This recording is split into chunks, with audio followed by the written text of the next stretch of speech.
Good morning সবাইকে। তো সকালবেলা চা ফা খেয়ে আবার রান্না শুরু, সকালবেলা খাওয়া দাওয়ার।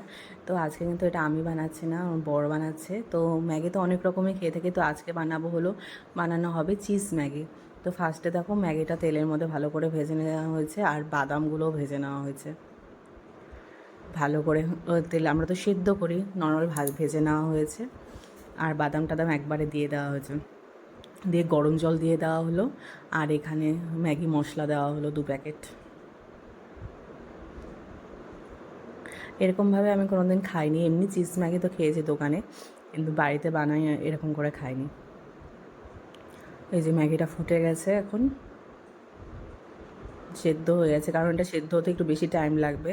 আবার ঠিকঠাক সেদ্ধ হবে না, এটা মানে ক্রিস্পি ক্রিস্পি ভাব থাকবে একটা।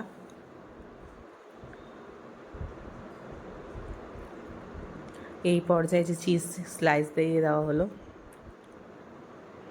দেখতে কিন্তু ফাটাফাটি লাগছে, চিজটা একদম মেল্ট হয়ে যাচ্ছে।